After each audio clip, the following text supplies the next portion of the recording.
느낌이 한 것 같다. 근데 많이들 봤었을 만한 작품이지. 뭐 여러분들이 꼬꼬마 때 이제 벌써 고1 때가 되는 거죠. 아, 잠깐만, 승준이가 없는데? 이게 어디 갔어? 어디 갔었어? 시작하자. 자, 이제 탐군가 우리가 꼬꼬마 때들부터 봤을 만한 가능성이 좀 있고요. 일단은 지금 요 지문 구성 자체는 탄군가라고 하는 고전 시가하고요. 그다음에 무연 판속 설이라고 하는 마지막 글자 설인 거 보이시죠? 고전 스필입니다. 고전 스필 두 작품이 모여 있는 갈래복합 지문. 자, 일단 문제 구성 양상부터는 살짝 살펴보놓고 탄군가부터, 이 탄군가라는 작품 자체도 이번에 이제 출제 가능성이 상당히 높게 점쳐지는 그런 작품이죠. 이 조선 시기 전기와 후기의 양상이 좀 크게 다르다고 쳤을 때 이 녀석은 참고로 조선 딱 중기 작품이거든. 근데 그건 잠시 이따 얘기하고 일단 문제부터 먼저 살펴보고 나서 우리가 뭘 신경 써야 되는지 뭘 챙겨야 되는지 정리한 다음에 탄군가 설명으로 들어갈게요. 자, 문제 먼저 체크해 봅시다. 10번 가의 화자와 나의 글쓴이에 대한 설명이라고 되어 있는데요. 어쨌든 뭐 화자가 됐던 글쓴이가 됐던 작품 어떤 서술자 혹은 화자 이런 식의 대상에 대해서 설명하고 있는 녀석이죠. 이 두 작품의 어떤 표현상 특징 요소 그리고 또 중심 정서의 차이점을 묻는 문제라는 거 크게 어려움 없을 것 같고요. 두 번째, 이 문제는 빠지면 섭섭한 문제잖아, 그렇죠? 뭐 고사를 인용했다, 반응적 표현이 나왔다, 의문의 방식으로 라는 거, 뭐 대급적 표현이라는 것들 이런 많이 보던 표현상 특징 문제 나와 있는 거 체크. 세 번째, 12번 문제죠. 보기를 참고해서 B를 이해하라고 돼 있고요. 이 B는 정확하게 이제 저기 어디 갔어? 탄군가의 두 번째 후반부 챕터를 말하는 것이었으니까 가에서 화자는 자신과 가난 귀신 사이의 대화 상황을 제시해서 얼마나 친절하게 힌트를 주고 있어, 그렇지? 만약에 내가 탄군가를 제대로 공부하지 않았더라도 이 지문을 통해서 지금 작품의 지문 구성 양상 자체가 나 화자 자신과 귀신과 대화하는 구성으로 되어 있다라고 알려주고 시작한 거야. 그래서 가난으로 인한 고통, 가난에 대한 인식 변화, 깨달음, 그리고 가난을 수용하는 내용을 나타내고 있다고 되어 있는데 키워드가 다 주어졌어. 너무 편해. 탄이 뭐야? 탄식하는 거잖아. 궁은 궁핍하다의 또 궁이에요. 그렇지? 가난에 대한 탄식을 노래하는 거야. 근데 참고로 이 작품은 여러분들이 보는 지문 자체는 원문이 아니에요. 지금 그래서 선생님이 이따가 보조자료를 통해서 원문이랑 같이 보여드릴 거거든요. 이따 보조자료를 사용해야 됩니다. 아무튼 이 정도 한문 어휘력을 가지고 이 정도의 구성을 만들어내려면 적어도 공부한 사람이어야 되는데 그런 사람들이 가난에 시달리고 있다? 이건 확실히 조선 전기는 아닌 것 같아요. 양반임에도 불구하고 참고로 이 작품의 배경이 딱 이 작품의 작가가 정훈이거든요. 이 정훈 이 사람이 딱 임진왜란의 절정기를 선생님 나이 때로부터 좀 젊었을 때, 그러니까 딱 청년기에 보냈던 사람이라고 생각하면 돼요. 한 나이 30살 정도 됐을 때 아마 임진왜란이 터졌을 거거든. 그래서 임진왜란을 전후해서 딱 그때가 조선 전기 후기 넘어가는 타이밍이잖아, 그렇지? 그래서 조선 중기쯤 넘어가면서부터 이 양반들의 사실적 고통을 다룬 작품들이 등장했다. 어떤 시발점에 해당하는 작품 중에 하나다라고 생각하고 접근해 주시는 게 좋을 것 같아요. 양반인데 가난을 노래했다. 오케이. 알아두시고요. 다음 13번 보기에서 선생님의 안내에 따라 학생들이 나래 감상한 내용입니다. 이것도 친절하게 다 알려주고 시작하고 있죠, 그렇죠? 이건 잠시 뒤에 볼 작품이지만 그냥 미리 읽고 가자. 자, 이 설은요 1591년 글쓴이, 참고로 여러분들 임진왜란이 언제죠? 1592년입니다. 그렇죠? 이러고 있을 때가 아니라 할 때 1592죠. 자, 글쓴이인 흥민성성민이 당쟁으로 인해서 함경도 불령에 유배됐을 때 지은 작품이에요. 함경도입니다. 저기 북쪽 지방 추운데. 참고로 함경도에 갔는데 너무 즐거웠던 그 작품 기억나십니까? 북천가 기억해 놓으시고. 이전의 유배 문학이 연군의 정을 호소하던 것과는 달리 이 작품은 유배 생활에서 느끼는 경제적 곤란, 신분에 대한 고정관념, 유배에서 풀려나게 되는 해당하는 소망 이런 것들을 보여주고 있어. 그러니까 이걸 보자마자 두 작품이 왜 묶였다? 양반들의 고통에 대한 얘기를 하고 있는 작품이다. 양반들 하면 맨날 유교 이념만 말하고 자연친화만 말하고 물화일체만 말하는 건 아니다. 그런 것들을 보여주고 싶었던 거겠죠? 자, 아무튼 그런 경향을 보여주고 있습니다. 그리고 이 작품은 당대 북쪽 변방 유배지의 인심과 풍속을 연구한 사료로서의 가치도 인정받고 있죠. 그러니까 보통 우리가 이걸 풍속과 관련된 내용이라고 해서 역사 사료 소설로 많이 건드리는 경우가 많이 있는데 역사 문학. 그러니까 특정한 작품들이 어떤 사실적 묘사에 기반을 두게 되면 그 자체가 역사의 사료로서 사용될 수 있다. 이런 것들도 특징으로 나타난다는 거야. 그래서 이러한 사실을 바탕으로 작품의 특징들하고 정리해보자 라고 되어 있군요. 그러면 이런 내용들은 역시 그 작품의 내용하고 이 보기에서 설명하고 있는 내용하고 연결관계만 잘 챙겨주시면 되는 문제일 것이고, 또 문제 안에서 친절하게 이렇게까지 설명을 했다는 것은 문제 난이도가 급격하게 하락하는 형태의 문제일 거라는 거. 그러면 실제로 우리가 풀게 될 모의고사나 수능에는 이런 게 나올 거냐? 안 나올 것 같아요.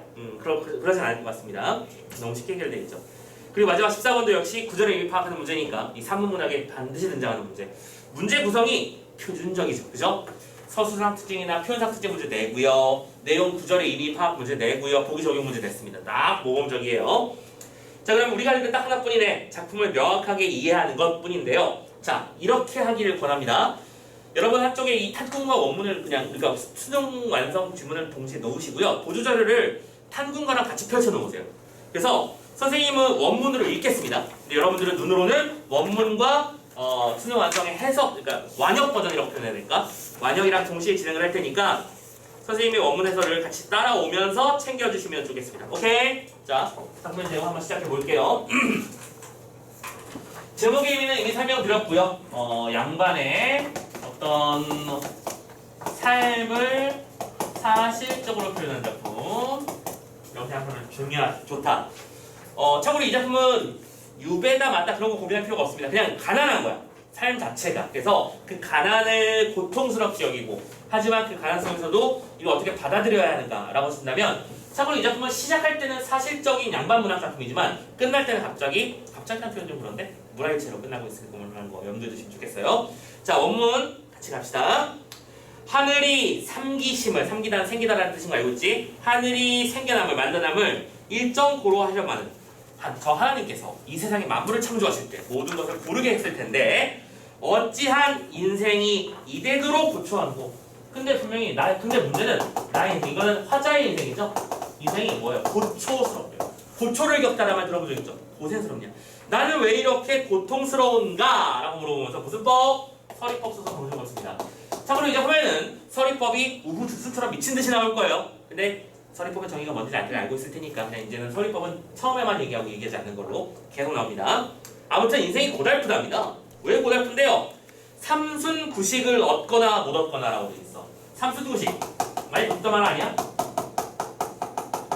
여러분들 완역본에는 30일에 9끼니라고 돼 있잖아. 이 순이라고 하는 게 한 열흘 한 열흘로 정도 이 정도의 시기라고 생각하면 돼. 그러면 3순이니까 한 30일, 총 한 달 정도 되는 거겠죠?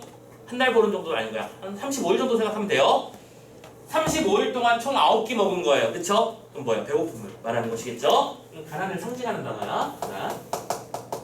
삼순구식을 얻거나 못 얻거나 10년 일관을 쓰거나 못 쓰거나 10년 동안 관은 갓을 말하는 겁니다. 갓을 한 개만 쓰고 있는 거야. 그치? 돈이 없다는 뜻이겠죠? 갓도 비싸요. 여러분들 뭐 말총으로 만드는 거 다들 알고 있을 거고요. 그래서 10년 동안 갓 하나를 쓰거나 못 쓰거나 갔는데 안표 누공인들 날같이 비어시며 안표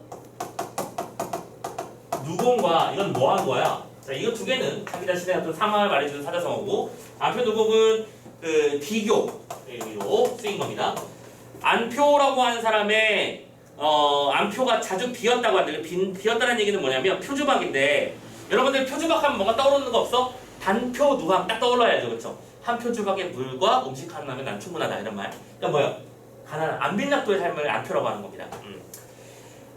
자, 아무튼 안현의 어떤 표주박이 빈 것이 나처럼 비었겠으며 원헌 가난인들 날같이 이심할까? 원헌의 가난이라고 돼 있지? 요즘 똑같이 가난.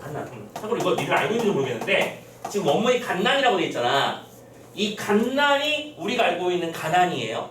갓난에서 글자가 변해서 가난이라는 단어로 바뀐 겁니다. 가난은 원래 집이 가난하다 집 가짜를 쓰는 가난이 아닙니다. 원래는 갓난이에요. 이거 상식이니까 알아두시고 원래는 갓난이다. 아무튼 원헌이라는 사람의 어떤 가난과 비교했습니다. 참고로 공자님의 제자들 중에서는 약간 뭐랄까 별종이라는 표현 좀 그렇긴 한데 공자님 제자들 별의별 사람이 다 있죠. 뭐 영양실조로 죽은 사람도 있고 가난해서 죽은 사람도 있고 효를 지키다가 죽은 사람도 있고 부모님께 효를 지키려고 하다 보니까 음식이 생기면 집안이 가난해. 근데 공부는 하고 싶은 거예요. 그래서 공자님을 쫓아다니는데 집안에 음식이 생기면 그러니까 자신한테 음식이 생기면 나를 돌보면서 부모님을 생각하니까 선생님은 생각 맞다고 생각하거든. 그렇지? 콩알 반쪽도 나눠 먹어야 될 거 아니야. 근데 부모님은 다 갖다 드렸어. 그래서 결론적으로는 부모님보다 먼저 죽었어요. 이건 난 불효라고 생각하거든 개인적으로. 아무튼간에 그래서 가난의 어떤 대표 명사들을 생각하는 거예요. 그렇죠? 자, 안표나 원헌 전부 다. 이건 안빈이라고 생각하지. 네, 안연이라는 사람의 이야기입니다. 아무튼 그만큼 내가 대단한가라고 하면서 여기까지를 서서히 딱 끊어주시면 됩니다. 어쨌든 나는 극도로 가난해. 이렇게 가난할 수가 없어 하면서 시작한 겁니다. 됐죠? 자, 이제 본격적으로 가난에 대한 얘기를 시작합니다. 가자. 춘일이 지지하야 포곡이 배어번을. 자, 먼저 춘일이라는 단어 등장했습니다. 계절적 배경 보이죠? 봄날입니다. 어느 봄날? 봄날이 따뜻해서 포곡, 뻐꾸기가 재촉을 하는데 동린에 따보었고 서사에 홈이었고라고 돼 있어. 자, 봄날에 재촉을 한대요. 그럼 여기서 궁금증이 들어야 돼. 아니, 봄날에 뻐꾸기가 도대체 뭘 재촉하느냐? 근데 그 답은 그 다음 부분에 나와 있어요. 뭐라고요? 동쪽 집에서는 따보, 그렇지? 그러니까 이것을 여기서는 지문에서는 쟁기라고 표현했네. 쟁기라고 하자, 그렇지? 쟁기를 빌리고, 그렇죠? 그래서 쟁기를 빌리고. 서쪽 편에 있는 집은 호미를 빌리고. 그럼 쟁기가 호미를 챙겼다는 얘기는 이건 뭘 의미하는 거야? 농산일을 말하는 거지. 그럼 여기서 느낌이 세해야 돼. 지금 이제 한번 양반의 삶이라고 했는데 농산일에 대한 걱정을 하고 있는 거잖아요. 그쵸? 그래서 여기 사실적 삶을 보여주는 것이다. 변해버린 양반들이 양상을 표현하고 있는 거야. 더 이상 양반이니까 뭐 이런 거 하면 안 돼. 양반은 청빈하게 글쓰기나 해야지. 이렇게 표현하기 불가능하다고. 내가 죽겠는데? 자, 그래서 빌려다가 집안에 들어가서 씨앗을 마련하니라고 해요. 씨앗은 씨앗이죠. 오케이. 그래서 씨앗을 챙기는 거야. 그럼 씨앗이라는 게 뭔데? 우리가 알고 있는 그 바발, 그치? 그 얄갱이를 말하는 거 맞죠? 씨앗을 마련하려고 했는데 문제는 올볕이 한 말은 반이나마 쥐먹었고 그 와중에 씨앗은 쥐먹었어요. 빌림, 쥐먹음. 뭐예요? 몹쓸 것이 돼버렸다는 얘기지. 그치요? 곰팡이 피고 막 썩어있고 막 그렇습니다. 또 기장피 조파튼 선에대에 붙어거늘. 기장과 피와 조와 팥입니다. 그냥 읽으시면 돼요. 전부 다 국식의 이름들이죠. 이런 녀석들은 선어대밖에 안 돼요. 그러니까 이건 뭐 한 거야? 부족한 거야. 아니, 땅에다 농사를 지으려면 씨앗을 넉넉하게 뿌려야 될 거 아니야. 근데 이만큼밖에 없는 거지. 근데 이거 가지고 뿌려봤자 이만큼밖에 못 뿌리잖아. 그거 가지고 무슨 복식을 파적을 하고 뭘 하겠어. 가진 게 없는 거죠. 그래서 말 그대로 요 부분 자체가 뭐하다? 사실적이다라는 거 꼭 챙겨두자. 그냥 우리의 삶이 가난하다 할지라도 저 하늘을 보며 열며 이게 아니에요. 집에 호미가 없어서 빌려왔고요. 쟁기도 빌려왔고요. 씨앗은 지금 별로 없어요. 자, 구체적이고 사실적이죠? 체크해 주시면 됩니다. 자, 아무튼 가진 게 없어요. 그래서 하나한 19일이야 어이살리. 한 건 뭐하다? 춥고 배고프다는 뜻이야. 춥고 배고픈 우리 가족 어떻게 살아야 될까라고 고민합니다. 이봐 아이들아 아무려나 힘써 쓰라라고 했지. 이봐 얘들아 아이들아 아무쪼록 힘을 써라 했는데 자 여기서도 되게 슬픈 일이 벌어져. 자 이제 아이들을 불렀는데 참고로 이 아이들이라고 하는 것은 하인들 중에 애들을 말하는 거야. 오케이? 근데 뭐예요? 나는 어쨌든 양반이야. 그리고 착각하면 안 되는 게 얘들아 조선 전기에는 이 노비라는 거는 얘들아 개인 사유 재산 목록에 들어가는 건 알고 있지? 재산이었어요. 그러니까 우리 집 주인 양반이 가난하면 나도 그냥 가난한 노비인 거야. 하루하루 먹고 사는 거 고민해야 되는. 그런데 그런 와중에서 이 하인들은 뭔지야? 우리 집주인이 이 정도로 가난하잖아. 먹고 살기가 막막하겠지. 근데 그 와중에 집주인이 챙겨주는 거야. 너희들이 일을 열심히 해줘야 내가 뭐라도 먹고 산다 얘들아. 힘내주려 하면서 무슨 일을 했어요? 죽은 물 상척 먹고 건이 건져 종을 주니. 너무 슬프지 않냐? 주인이 죽을 먹는데 죽에서 건더기는 하인들한테 건더준 거야. 나는 국물만 먹은 거지. 가진 게 없으니까. 오케이? 그래서 국물을 건더기 건져주니까 뭐래요? 눈 위에 바늘 젓고 코로 바라본다. 뭐요? 이것도 밥이라고 주세요. 비아냥 거야. 그치? 하인들이 지금 뭐랄까? 대놓고 반감을 표현하는 거야. 오케이? 아니 지금 밥이라고 주시는 게 이거예요? 이러고 있는 거죠. 이런 장면 자체가 굉장히 사실적이라는 거죠. 자, 아무튼 먹고 사는 문제는 원래 이런 식이야. 그렇죠? 배고픔 앞에서는 아무것도 없습니다. 눈으로는 바늘을 저었다. 뭐예요? 바늘눈을 했다는 얘기는 이렇게 여러분들 왜 눈 모양 중에 이렇게 그지? 이렇게 그다음에 이렇게 하고 있는 거죠. 이 코를 휘파람 부는 거 승질을 내고 있는 겁니다. 올변은 한 발 뜯고 조팥은 다 무기니 올변은 수확을 한 바퀴 못했고 조어팥은 다 묵혀버렸으니 사리파 바랑이는 나기도 슬찬턴가 사리파 바랑이라고 되어 있는데 쌀이피 바랑이 등 전부 다 뭐예요? 잡초라는 겁니다. 잡초라는 것들은 나기도 싫던가 싫지 않던가라고 했는데 그런 와중에 곡식은 가진 게 하나도 없고 온통 내 밭에는 잡초반이야. 그거 말하는 겁니다. 됐죠? 잡초밖에 없는 현실을 말하고 있습니다. 자, 그런 와중에 또 더 슬픈 건 뭔지 알아? 환자 장리는 무엇으로 갱만하며 그 와중에 더 큰일 났어요. 환자 장리 해석 잘해라. 환자라고 하는 건 환자를 빌려먹는 걸 말해요. 그러니까 빌려온 곡식. 나라에서 춘궁기나 이제 겨울나기 할 때 저거 재산이 없으면 저리로 빌려줘요. 쌀 한 가마니 나중에 곡식 수확하면 다 갚아라. 오케이? 근데 장리라는 건 오랫동안 이자를 받는 거니까 뭐 30년 상환 이런 느낌이죠. 근데 문제는 그걸 갚을 게 있어 없어? 없잖아. 지금 당장 먹을 것도 없는데 뭘. 그래서 이건 도대체 어떻게 갚아야 될 것이며 요역 공부는 어찌하여 차려냈고 그 다음에 요역 공부. 야, 요역은 뭐예요? 이거는 옛날에는 세금을 내는데 세금과 동시에 요역이라는 것도 담당을 했었어. 그러니까 뭐냐면 몸을 써서 세금을 대신하는 거야. 그러니까 요즘에는 모든 대상이 다 세금이 돈으로 내는 걸로 바뀌어 있는 거지만 옛날에는 쌀로 내야 되는 세금이 있었고 지방 특산물로 내야 되는 세금이 있었고 여러분들 그때 기억나? 거창가랑 향상묘구 했을 때 막 담비 모피 구해왔잖아. 그 특산물. 그치? 그런 특산물로 내는 것도 있었지만 요역이라고 하는 건 내 몸을 써서 요역을 담당하는 거야. 뭐 군사 작전에 동원된다든가 건물을 증축한다든가 이런 것들입니다. 여러분들 저 경복궁 누가 지은 거예요? 전문 목소들이 지었을까? 아니에요. 자재 나르고 돌 깎아고 이런 건 전부 다 백성들이 담당한 겁니다. 그거 가지고 석공에 이제 다듬어서 이제 담아 놓은 것 뿐이죠. 뭐 아무튼 요역 공부는 어떻게 해서 차려낼 것인가. 그래서 세금도 마땅히 낼 방법이 없어. 이리저리 생각해도 자 백리사지라고 돼 있지. 여기저기 생각해봐도 견릴 성이 전혀 없다. 견뎌낼 방법이 전혀 없다. 그래서 장초의 무지를 불허하나 어찌하리. 그러면서 이런 생각하지. 장초의 무지를 부러워한대. 이건 무슨 뜻이야? 정말 부럽다는 뜻이니? 조심해야지. 장초는 풀이야 풀. 풀은 지성이 없잖아. 무지성. 그래서 요즘 무지성이라는 단어가 좀 인기더라. 그지? 뭐 게임을 하냐 이런 걸 할 때 그냥 아무 생각 없이 돌격하는 건 무지성 돌격이라고 하더만. 아무튼 간에 무지 그게 부러웠다고. 뭐야? 개팔자가 상팔자라 그 얘기하는 겁니다. 강아지 너는 그 길거리에 있는 뭐라도 주워 먹지 않는 사람의 삶이라서 너무 힘들다 그런 얘기하는 겁니다. 나도 저 풀처럼 아무 생각 없이 있고 싶어. 자 계속해서 뭘 하고 있다? 한탄과 근심을 하고 있다. 그 한탄과 근심의 근원은 뭐다? 가난이다. 어렵지 않아요. 됐죠? 네. 자 계속 갑니다. 다음 장면. 시절이 풍한들 지엄이 배부르며 풍하다는 얘기는 풍년이라는 뜻이겠지.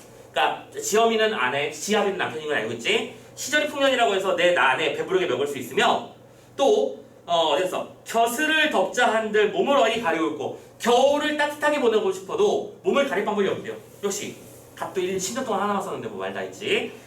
방법이 없습니다. 기저도 쓸데없어 공벽에 깨져 있고 뭐지? 여기서 배틀도 나왔네요. 배틀. 자 지금 이건 이거예요. 배틀이 벽에 걸려있대. 그러면 이게 지금 게으른 거니? 아니지. 배틀을 사용하려면 어디선가지 옷감이 될 수 있는 번데기나 실 같은 걸 구해와서 실로 옷감을 만들어야 되는데 옷감을 만든 재료인 누에 이런 것들도 없는 거야. 가진 게 없는 거지. 그치? 그러니까 쓸데없이 벽에 걸려만 있는 상태를 말하면서 공벽에 끼쳐있고 부증도 버려두니 붉은 빛이 다녔대. 부증 떡시루입니다. 떡시루. 이 흰색은 붉은색이 되는 거예요. 중요하죠. 자, 떡시루가 붉은색. 떡시루는 원래 쇠로 만들었겠죠, 그렇죠? 과거에는. 그럼 쇠로 만들었다는 게 붉어졌다는 얘기는 뭐에 있다는 얘기야? 녹이 슬었다는 얘기겠죠? 오케이. 그럼 쓸데가 없다. 뭐예요? 지금 가난을 뭘 통해서? 특정한 대상을 통해서 표현하고 있는 겁니다. 됐죠? 특정 대상의 모습과 변화 양상을 통해 화자의 상태를 서술하고 있는 거잖아. 그러니까 이런 것도 아무렇지도 않게 지금 선생님이 그냥 읽었지만 이 부분도 하나의 표현상 특징 요소로 서술 변신이 가능한 부분입니다. 그렇죠? 특정 대상의 면모를 통해 인물의 상태를 표현하고 있다. 그렇지? 아무튼 그래서 시절이 아니요 이거 아닌데 세시 상망 명예 기재는 무엇으로 향사하며 그렇지? 향사라고 했어. 세시 풍속입니다. 뭐예요? 아니 추석날이 됐으면 제사 한번 지내야 될 거고 그죠? 세시 풍속이 됐으면 거기에 맞는 행사들을 해야 될 텐데 역시 뭐 때문에요? 가난 때문에 도리가 없는 거야. 방도가 없는 거야. 세시 풍속을 진행할 수 있는 방법이 전혀 없고요. 원근 친척 내빈 완객은 어이하여 접대할 거. 그렇지? 완객. 그 뭐야? 손님 접대잖아. 이 손님 접대 역시 가능하기 때문에 할 도리가 없다. 그래서 자 둘씩 묶어서 세트 구조, 대꾸 구조로 보이는 거 보이실 겁니다. A 하는 거, B 하는 거 못하고 C 하는 거, D 하는 거 못해요. 됐죠? 근데 A는 보통 물건들이었고요. C, D 이 녀석들은 특정한 인물이나 세시 풍속에 연결되는 부분들이었다. 체크해 주시면 되겠습니다. 그래서 뭐하다고 이 얼굴 지녀이셔 어려운 일 하고 많다라고 했는데 이 얼굴은 얼골 내 모든 몸을 말하는 겁니다. 오케이? 자 그럼 얼굴이 몸이건 선생님이 그때 송민국 때 설명을 한번 해드렸을 거야, 그치? 참 어려운 일이 많아요. 자 여기까지가 또 끊어보자. 본사 그래요. 여기까지 끊어주셔야 되겠다. 여기까지 본사를 끊어주시면 되는 거야. 그치? 근데 이 작품의 핵심은 결삭 같아. 참고로 이 작품은 총 4군데 정도로 끊으면 되거든. 정품의 길이가 그렇게 길지도 않아요. 그죠? 가사인데 전문이 그렇게 길지 않아. 여기까지 서서히 끊고요. 본사를 한 2군데 정도로 끊어서 요런 것도 못하겠고 요런 것도 못하겠고 그러면서 마지막에 결삭 파트. 근데 결삭은 되게 중요해요. 이 작품의 핵심은 여기 담겨있다고 봐도 과언은 아닐 것 같아. 해석 잘 봐야 돼. 자주 나오는 부분이고요. 자 그래서 이 원수 궁귀를 어이하야 여희려뇨 하면서 시작합니다. 자 키워드 궁귀가 나왔어요.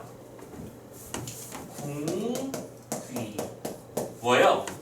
가난 귀신이라는 뜻. 가난을 귀신으로 처리했어요. 그렇지? 그래서 이 녀석들을 어이하야 어찌하면 여일 수 있겠는가? 라는 얘기는 여의고 싶다라는 얘기지. 여인다는 얘기는 뭐야? 헤어진다는 뜻이지. 이 원수 같은 놈의 가난이라는 녀석을 어떻게 하면 이별할 수 있을까? 라고 생각하는 겁니다. 그럼 그 가난을 어떻게 하는 것인가? 술의 후량을 갖추고 이름 불러 전송하여 그쵸? 술에다가 후량 음식이라도 어떻게든 없는 재산이지만 음식이라도 어떻게 마련을 해서 이름을 불러 전송 불러들여 가지고는 일길 신량의 사방으로 가라 하니 그쵸? 그래서 나름대로 궁비 떠난 제사도 지내본 거야. 그거 없는 제사네. 그쵸? 제사를 지내서 가난 귀신아 가난 귀신아 제발 나의 곁을 떠나다오 하면서 제사를 지냈는데 추추분분하여 원노하여 이르는 말이 자 그래서 뭐예요? 웅얼웅얼 불평하며 화를 내며 이르는 말이 그래서 이거를 가지고 제사를 지냈더니 오히려 궁비가 화를 내며 하는 말이라고 돼 있어요. 자, 요거 체크해야 되는 거잖아. 이게 무슨 법이거든? 의법. 그치? 가난이라는 대상을 의인화한 거야. 그래서 특정한 존재인 것처럼 화자와 대화를 나눌 수 있는 것처럼 표현하고 있는 이 탐구가 주된 특징입니다. 그쵸? 아무튼 지금부터 그럼 말하는 부분은 뭐예요? 가난 귀신의 멘트입니다. 체크되시죠? 가자. 뭐라고 돼 있어? 하는 말이 자소지로 희우로 우락을 너희와로 함께하여 말하는 뭐뭐와 함께라는 뜻이죠. 그 뭐예요? 너는 어려서부터 지금까지 희노애락을 함께했다. 그렇죠? 이 가난이라는 것은 가난은 그동안 어려서부터 우리 집은 가난했었고, 그렇지? 또 희노애락도 함께해왔었고, 가난이 우리 집에서 떠난 적이 없다 그 소리 하는 거네요, 그죠? 우리 집은 항상 가난했었어. 하면서 죽거나 살거나 여일 줄이 없었거늘 어디가 네 말 듣고 가라 하여 니르느냐 하면서 이렇게 하면서 붙어 살는 존재였는데 어디서 너한테 무슨 말을 했길래 나를 떠나려고 하느냐라고 하면서 질문을 했어요. 자, 기본적으로 독해가 완벽하게 되고 있는가 파악할 때 이런 부분을 많이 써먹거든. 가난 귀신의 멘트 부분은 가로 좀 묶어줍시다. 총 3줄 부분이죠. 원문 기준은 어디부터 어디까지? 자소지로부터 시작해서 니라나뇨까지. 여기까지가 가난 귀신의 말입니다. 우리 원문 부분으로 가면 어려서 지금까지부터 시작해서 가라하여 이르느뇨까지예요. 묶을 수 있지? 오케이. 가난 귀신이 이렇게 말을 한 겁니다. 이게 대화라고 알려줬고 너무나 친절하게 뒤쪽에서도 대화 부분이라고 보기에서 설명을 했었죠. 이렇게 말하니까 우는 듯 꾸짖는 듯 온 가지로 콩혁헌을 우는 듯 꾸짖는 듯 하면서 계속 나에게 뭐라고 합니다. 그래서 돌이켜 생각하니 도로시 생각하니 네 말도 다 옳도다. 뭐래요? 이거는 화자가 생각하는 거. 이거 화자의 생각이야. 내 말도 옳도다. 그렇죠? 뭐야? 수긍한 거예요. 수긍. 반발한 거죠. 그리고 이렇게 대화 구성이 이루어지고 있다는 거. 됐지? 가난이 야 우리는 어려서부터 같이 붙어 지냈는데 왜 이제 와서 떨어진다는 소리야? 라고 화를 내니까 그래 네 말이 맞긴 하네. 우리는 어려서부터 함께 했던 거니까. 자, 그 왜 맞느냐? 그 다음부터 디테일하게 나오겠지. 무정한 세상은 나를 다 나를 버리는데, 그쵸? 이 세상이 날 버렸어. 그런데 내 호자 유신하야 신이가 있어서 나를 안 버리거든. 인의로 피절하여 잠깨로 여힐러냐, 그쵸? 내가 혼자 내가 힘들고 괴로울 때조차 너는 함께 나와 있어줬었는데 내가 뭐하자고 너를 버리겠어라고 하면서 내가 너를 버릴 수는 없다라고 생각을 했죠. 그러면서 이렇게 말합니다. 하늘 삼긴 하늘이 만들어주신 이 궁핍을 혈마헌들, 혈마는 설마란 뜻이야. 설마 어떻게 하겠느냐? 빈천도 내 분인이 서로 무엇하리 이러면서 마지막으로는 수긍합니다. 빈천도 내 뭐라고 했지? 네, 빈천도 내 분이다. 결론은 이걸로 간 거야. 그치? 그래서 이거를 좀 좋은 말로 표현하면 안빈낙도의 삶의 자세를 받아들였다 라고 말하면 될 것이고, 그렇다고 안 좋은 말이라고 말하면 좀 그렇지만 체념적인 정서가 등장해 있다 라고 말하는 정도. 그치? 어느 것이 맞다 틀리다는 말 못해요. 안빈낙도라고 설명을 하거나 뭐 체념적 정서가 등장했다 정도까지는 그래도 받아들일 수 있었으면 좋겠어. 오케이? 자, 이렇게 해서 탄궁가라고 하는 작품 살펴봤습니다. 됐죠? 키워드 두 가지를 기억하자. 작품은 기본적으로 이 결사 전까지는 사실적 묘사를 중심으로 조선전기 양반들의 힘겨운 삶을 묘사했다는 게 특징. 오케이? 그런데 후반부에 결사 부분에 들어가서 가난을 의인화해서 대화를 주고받는 부분을 설정했다는 것은 굉장히 독특하고 개성적인 표현이라는 거 알아두시고, 그래서 이 작품의 결론은 가난에 대한 고통과 그 고통의 수용에 대한 이야기다 라고 정리를 할 수 있다. 여기까지 할 수 있으면 좋겠어. 그쵸? 오케이, 좋습니다. 여기까지 해서 첫 번째 작품 봤고요. 이제 11번 문제 정도만 풀까요? 쉽습니다. A 부분의 표현상 특징 요거잖아요. 요거 그치? 1번 고사를 인용했나요? 네. 아까 어디 갔어? 안 펴는 건 원어원 가난? 있었죠. 두 번째 반어법 없었지? 선생님 말한 적 없었죠? 근데 이런 문제가 재밌는 게 바로 이런 거야. 느낌으로 푸는 친구들은 이 문제가 어려울 거야. 반어라고 하는 건 아이러니, 그쵸? 뭔가 아이러니한 상황을 말하는 건데 이 작품은 가난하지만 그 가난을 받아들이기로 했죠. 그것을 아이러니라고 느꼈다면 틀리기 딱 좋은 거지. 근데 반어법은 정의대로 가야죠. 마음속 표현과 반대되는 표현이 나타났다고 말하는데 A에는 반어가 없습니다. 됐죠? 체크해 주시고. 그러면 이런 질문도 할 수 있겠네? 선생님, 만약에 B 파트에 반어법이 있느냐고 물어보신다면 있다고 말해야 될까요? 없다고 말해야 될까요? 없다고 봐야죠. 물론 지금 이 사람이 이 작품 화자가 가난을 즐기는 건 아니잖아. 그치? 근데 속마음과 반대된다면 속마음은 가난으로 인한 고통일 텐데 그 고통을 즐거움으로 표현했다면 모를까? 이건 고통이 즐거움이 아니잖아. 수용이고 체념이잖아. 됐지? 반어 아닙니다. 느낌으로 풀지 마세요. 3번 의문의 방식 썼었고 4번 너무 안 썼지 서리법. 4번 대꾸적 표현 있었고요. 5번 대상에게 말하는 방식으로 자신이 바라는 걸 드러내고 있다. 여기서 말하는 대상이 귀신이다. OX. X죠? 여기서 말하는 대상은 누구였어요? 아이들이었습니다. 오케이. 너희들 나가서 힘있게 일해야 되니까 나 대신 나보다 더 많이 먹어야 하면서 건너기로 퍼졌잖아. 근데 걔들이 오히려 나한테 하면서 이런 표정을 지었잖아요. 그죠? 그 부분입니다. 오해하지 마세요. 그쵸 말씀드리지만 공부를 많이 한 친구들이 자주 하는 실수가 바로 이런 거야. 특정한 부분에 나타난 표현법을 찾으라고 했더니 작품 전체 얘기를 해버리고. 조심해. 자, 그리고 나서 뒤에 있는 문제도 하나 더 풀 수 있지 않나? 12번 문제도 풀어버릴까요? 12번 문제. 자, 가에서 화자가 가난 귀신과 대화를 했어요 라고 하는 구절이었습니다. 체크해 볼게요. 1번 화자가 이원수 가난 귀신 어이하려 여이려뇨 한 것을 통해서 가난을 벗어나야 될 고통으로 여긴 거 맞죠? 당연한 소리. 근데 2번 가난 귀신이 이렇게 말하는 것을 통해서 고통이 오래된 걸 확인할 수 있고, 3번 인식을 바꿨다는 걸 확인할 수 있고, 4번 위협으로 회피하면 장기를 열 수 있겠느냐라고 해서 이건 서리법이라고 했었죠? 서리법은 강조하고 싶은 사실을 뒤집어서 질문하는 질문의 형식으로 바꾸는 거야. 피할 수 있겠느냐라는 건 피할 수 없다는 뜻이겠죠? 근데 5번 화자가 하늘이 만든 인에 관한 살만들 어이하리라고 말한 것은 가난을 자신의 운명을 수용하는 데 주저하는 게 아니라 뭐예요? 수용한 거잖아. 그치? 아까 말했잖아. 체념적 어디 갔어? 체념적 점수다 라고 말을 했으니까 쉽게 풀 수 있을 것 같아요. 됐죠? 자, 오케이, 좋아요. 이렇게 해서 첫 번째 탄군가라고 하는 작품 설명을 같이 읽어봤고요. 자, 그 다음에 두 번째 무연판속설이라고 하는 작품 봅시다. 자, 이 작품은 제목이, 그리고 이거는 그냥 따라 읽으면 돼요. 이거는 선생님 뭐 판서하고 그런 것까지 내용은 많이 없어요. 일단 제목에서 많은 것이 밝혀지는데 여기다 쓸게. 여기다 쓸게요. 자, 무연판속설.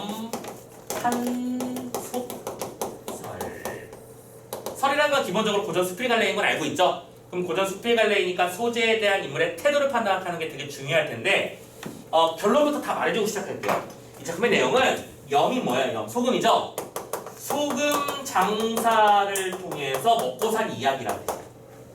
그런데 중요한 건 이 작품도 역시 양반의 삶을 사실적으로 묘사한 작품이라는 차원에서 두 작품은 공통점이 잡혀 있어요. 문제는 이것이 옳다 그르다를 판단할 이유는 1도 없다. 알겠지? 중요한 건 이 작품의 주인공, 그러니까 화자란 별도 그렇지. 작가, 수필은 작가 자신의 체험이니까 이 작가가 자신의 삶에 대해서 부끄러움을 느끼는 거야. 왜냐? 이 작가는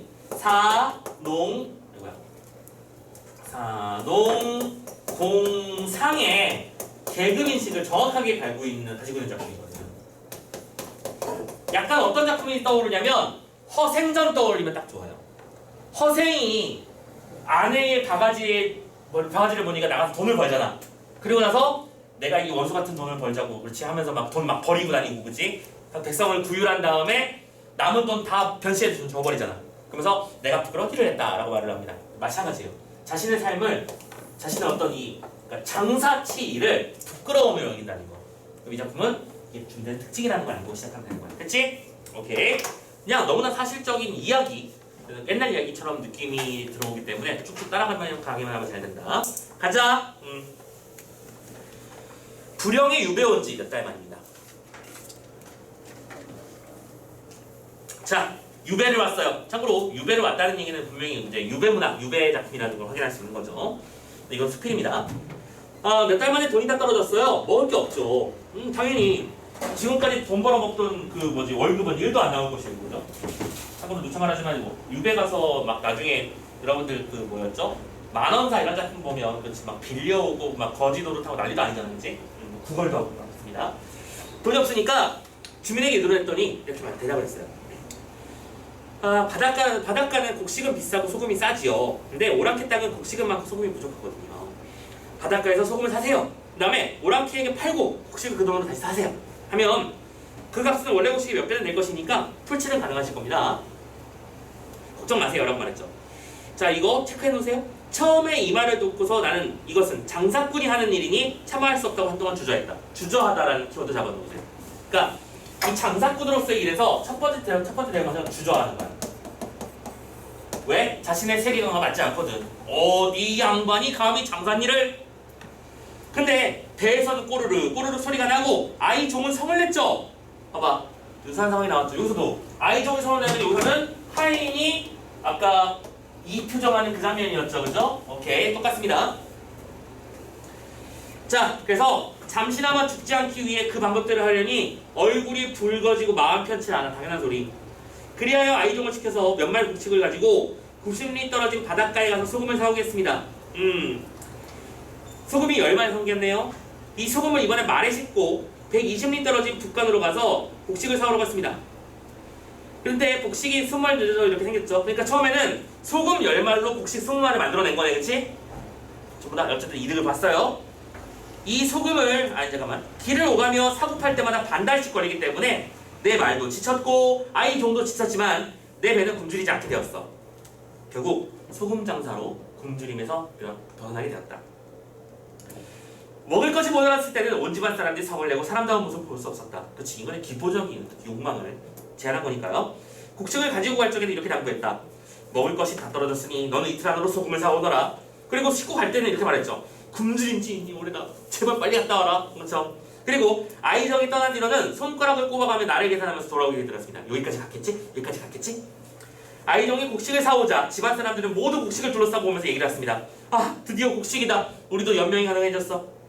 불을 떼서 밥을 짓고 숟가락으로 떠서 입을 넣으니 어떤 맛일까? 한 열흘 가까이 거의 굶다시피 하다가 처음으로 밥을 먹은 거야. 겁나 달겠지 않냐? 진짜 배고플 때 먹으면 밥알 알갱이 하나하나 막 단맛 나죠, 그죠? 그런 경험 해본지 모르겠어요. 굶주린 배를 채우고 뼈만 남은 모래사리에 붙자 화기하게 애하게 기뻐하며 머리를 맞대고 축하를 합니다. 자, 이렇게 장사를 하지 않았다면 우리는 구덩이에 뒹구는 신세가 됐을 거야. 이제는 변방에 굶주리는 기신이 되지 않을 거야 했는데, 자, 이거 중요합니다. 이 장면. 처음에는 장사하는 것이 부끄러웠고 중간에는 장사를 하나 마음을 썼고 끝내는 먹을 것을 얻어서 다행으로 여겼습니다. 그래서 주저하다가 그 주저는 부끄러움 때문이에요. 지금은 다행이라고 여깁니다. 먹지 않았으면 우리 죽었을 테니까요. 그렇지? 즉 인간의 삶에 있어서 그렇지 장사라는 것들도 필요할 수는 있다라고 인정을 한 거야. 얻으면 살고 얻지 못하면 죽는다는 생각에 밤낮으로 약간의 쌀이나마 얻어두길 바라면서 오직 장사를 잘하지 못할까 걱정했죠. 마음속에 담은 것은 오직 이일 뿐입니다. 목숨을 건지기 급급해서 수치를 하는 본심은 죄다 잃어버리고, 수치를 하는 본심이라는 표현을 썼어요. 수치를 아는 본심. 이게 뭐예요? 양반으로서의 삶의 자세를 말하는 거죠. 양반은 죽어도 격불을 쬐지 않는다. 이런 말도 있잖아. 그치? 양반은 뛰지 않는다. 마찬가지입니다. 누가 뒤에서 칼 들고 쫓아와 뛰면 안 됩니다. 양반인데요. 이런 느낌이에요. 자, 아무튼 이제는 근데 처음에는 이런 본심은 있었는데 다 잃어버렸어요. 시간이 지나자 습관이 되어버렸고 이제 딴 사람이 되어버렸습니다. 그 딴 사람이라는 건 뭔데? 장사에서 이윤을 남길 수 있을까를 고민하는 사람이 됐다고요. 나도 장사꾼이 돼버린 거야. 때때로 웃으며 고개를 끄덕이다가도 다 오고 나면 불쌍하고 안타까웠지.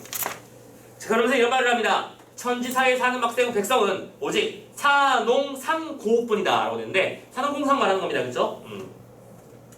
젊었을 때 성인의 책을 읽으며 오직 도를 추구했었고 옛일이 아니면 감히 하지 않았으니 이것이 사였어. 나는 사였단 말이야. 근데 늙어서는 먹고 사는 일이 빌미가 돼서 오로지 먹을 것만 추구했고 장사 아니면 할 일이 없으니까 이것이 상한 거고 고한 겁니다. 매매한 거죠. 이 몸이 경험하지 못한 것은 농뿐인데, 농부는 땅을 지키며 김매기를 일삼아 실컷 먹고 배를 두드리며 즐겁게 생활과 종사하는 자, 이제 백발을 늙으니 자기 자신을 말하는 겁니다. 태평성대에 죄를 짓고 변방에 유배되어 갇힌 신세가 되었으니 한 걸음도 나갈 수가 없고 비록 농부가 되고자 한들 될 수 있겠는가.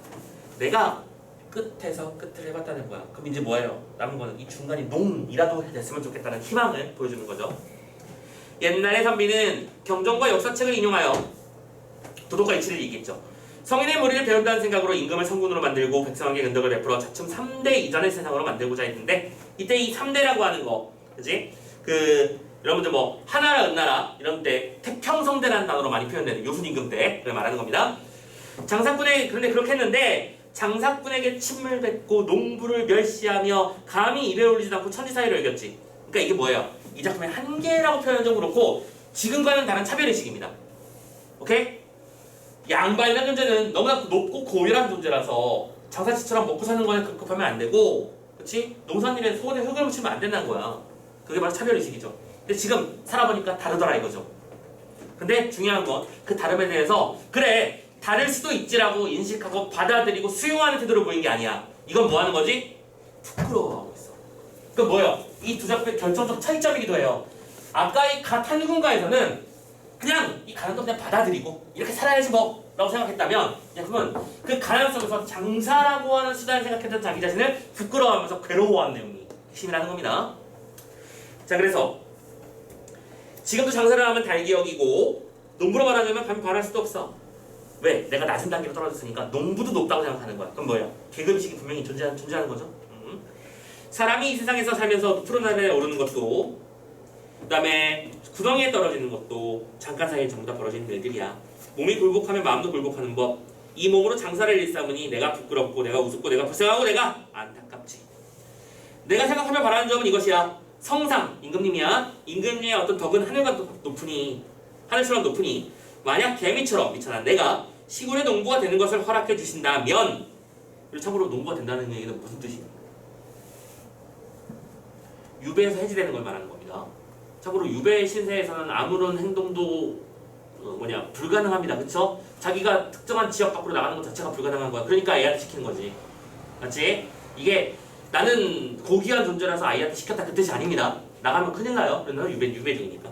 그래서 유배 생활에서 풀리고 싶어 하는 겁니다. 아무튼 그것만 허락해 주신다면 손에 쟁기를 들고 바깥길을 일삼아 위로는 제사를 지내고 다음으로 조세를 바치며 아래로 연명하겠지.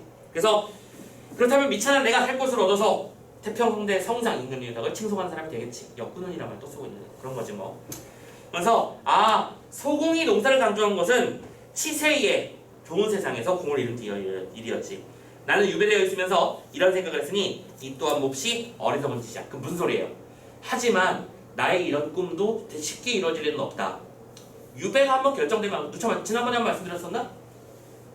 물론 그 보여주기식 유배는 풀리는 경우가 상당히 많이 있었어요. 그런데 좀 한적한 지역으로 유배를 당했다는 얘기는 이제 중앙정치에서 완전 은퇴 당했다는 거랑 똑같은 거라고 생각하면 됩니다. 참고로 거기서 빠져나온 사람이 딱 한 명밖에 없다. 안 좋아하는 만원 사지는 사람. 그 얘기했었죠? 나머지 사람들은 유배가 풀리지 않습니다. 유배는 풀려고 하는 게 아닙니다. 아무튼 그래서 어리석다고 자기 스스로 생각하고 알고 있어요. 나의 유배는 끝나지 않을 것이다 하면서 혀를 차며 이 글을 짓는다. 자, 어쨌든 이 작품은 이렇게 해서 어떤 중세시대의 계급의식의 어떤 특징이 남아있는 수필인 걸 확인했고, 자신의 가난과 자신의 고통, 삶의 고통 이런 것들을 괴로워하면서 자신의 심리를 있는 그대로 잘 표현한 작품, 이 정도로 정리를 하시면 될 건데 개인적으로는 나올 만한 가능성이 높다고 생각하지는 않는다. 이 정도까지 할 수 있겠습니다. 자, 됐죠? 그러면 이제 문제 풀고 마무리해버릴까요? 자, 10번 문제부터 가봅시다. 가화자랑 나의 글쓴이를 비교하자. 자, 1번 낙관전청만 어디에도 없고, 2번 정치에 대한 비판을 안 했고, 3번 특정 인물을 본받았지 않았고, 4번 가와 나 모두 현실의 어려움으로 인한 거예요. 야, 이건 거의 주는 문제 아니야, 그지? 두 작품의 공통점. 그리고 누차 말씀드리지만 이것도 되게 올드한 문제입니다. 갈래복합 문제에서는 다른 갈래 작품이 두 개가 나오잖아. 근데 그게 최근에까지의 기본적인 경향은 뭐였냐면 가 작품하고 나 작품에서 공통점 억지로 찾아내는 거였어. 근데 그 공통점이 없는 경우도 많잖아. 그래서 여기 선택지가 어떻게 나왔었죠? 1, 2, 3번은 가에서는 이게 나왔다 이렇게 얘기하고 4, 5번에서는 나에서는 이렇게 나왔다면서 표현상 특징 문제를 내거나 이런 경우 많이 봤단 말이야. 그게 우리의 그동안 기본적으로 익숙함에 처해 있는 그런 문제 유형이잖아. 그런데 이렇게 주제상의 공통점을 잡는다거나 표현상 특징의 공통점을 잡는 거는 약간 올드한 편이지만 이 올드함이 요즘에는 충분히 또 출제될 가능성으로 나타나고 있다는 것도 말씀드린 바가 있었습니다. 기억하시죠? 옛날에는 단독 작품들의 어떤 특징을 파악하는 게 관건이었다면 요즘에는 도대체 이 두 작품을 왜 묶은 거야? 라고에 대한 고민도 살짝 집어넣어야 된다. 분명히 이거는 사이클이거든. 여러분들 유행이랑 똑같은 거야. 빙글빙글 돌아요. 서로 작품 간의 공통점은 중요하지 않아. 서로 각계의 작품들의 특징을 파악하는 능력이 중요하다고 했다가 두 작품을 묶은 이유도 설명하는 게 맞겠지라고 하는 사이클은 빙글빙글 돌거든. 슬슬 바뀔 거야. 자, 그렇게 생각하고요. 그 다음에 13번 문제 넘어가면 되겠다. 그쵸? 자, 바로 질문으로 갈게요. 학생 1번 주인과 종의 법도가 무너지고 있다는 생각. 아니지. 자, 착각하면 안 되는 게 주인과 종의 법도가 무너진 건 어느 작품 얘기였죠? 탐군가 얘기였죠? 탐군가에서 뭐 했거든? 건더기를 챙겨주니까 반감을 표출했지. 그지? 이건 가 얘기입니다. 아니, 가 작품의 얘기입니다. 2번 당대의 북쪽 변방 유배지에서는 물물 교환 방식이 있었습니다. 확인할 수 있었잖아요. 여기서도 어떻게 했었지? 소금을 가져다가 돈으로 바꾸지 않았죠. 바로 쌀을 사왔죠. 학생 3번. 나 오케이. 학생 3번. 글쓴이가 임금의 안위를 걱정하면서 임금을 그리워하는 것은 이전 유배 문학의 연구내죠. 잠깐만. 뭐랑 비교했어? 이전 연군 문학. 그럼 이전 연군 문학의 특징은 뭐라고 했었죠? 이전 유배문학은 연군의 정을 호소했던 거와는 달리 이 작품은 이렇다고 설명했는데 이건 이전 연군의 정이 나타난 거라고 말했잖아. 거꾸로 설명한 거죠. 이 작품은 가난한 삶에 대한 사실적 표현이 중심을 이루고 있다. 됐죠? 땡. 라 4번. 글쓴이는 유배 생활의 경제적 곤란을 묘문하기 위해서 자신의 선택을 부끄러워했는데 이건 바로 신분에 대한 고정관념입니다. 맞죠? 계급의식 잔존. 마지막 5번. 글쓴이는 임금의 은혜로 유배에서 풀려난다면 직접 농사를 짓고 싶다는 소망을 드러내고 있습니다. 오케이? 마지막에 이제 유배만 풀려난다면 제가 이제 농산일 하면서 임금님 은혜를 찬양할 거예요 라고 말했죠. 됐습니까? 그래서 오케이 했던 것만 치자면 라마 5번이 답이 되겠다. 마지막 구절의 의미 파악하는 문제입니다. 그냥 답만 챙길게. 어렵지 않아서. 자, 미음은 사람이 세상을 살면서 푸른 하늘에 오르는 것도 구덩이에 떨어지는 것도 잠깐 사이에 벌어지는 일이라고 했어요. 뭐죠? 사람의 미래는 쉽게 판단할 수 없는 일이다. 그쵸? 어느 순간 정신을 차려보니까 높은 간지가 올라있을 수도 있고 어느 순간 정신 차려보니까 나는 쓰레기가 돼 있을 수도 있고. 자, 잠깐만. 이거 5번이잖아. 미안. 잘못 읽었네? 자, 그래서 5번은 출세와 몰락은 순간적이라는 걸 깨달음. 문제 없지. 4번을 봤어야 된다. 리을 보면 마음에 담은 것은 오직 이 일뿐. 그건 뭔데? 그 마음에 담은 것은 이 장사가 과연 성공할 것인가? 성공을 통해서 과연 쌀을 사올 수 있을 것인가? 이게 핵심이잖아. 자, 그래서 4번 많은 이익을 얻을 수 있는 일을 찾기 위해서 애쓰고 있는 것이 아니라 이 거래가 성공해서 밥을 먹을 수 있는가를 고민한 거였죠. 그쵸? 이익을 더 많이 더 적게 이런 건 중요하지 않았습니다. 정답은 4번이었고 이렇게 챙기시면 또 한 세트가 마무리됐죠. 오케이. 자, 잠깐만 끊어가고요.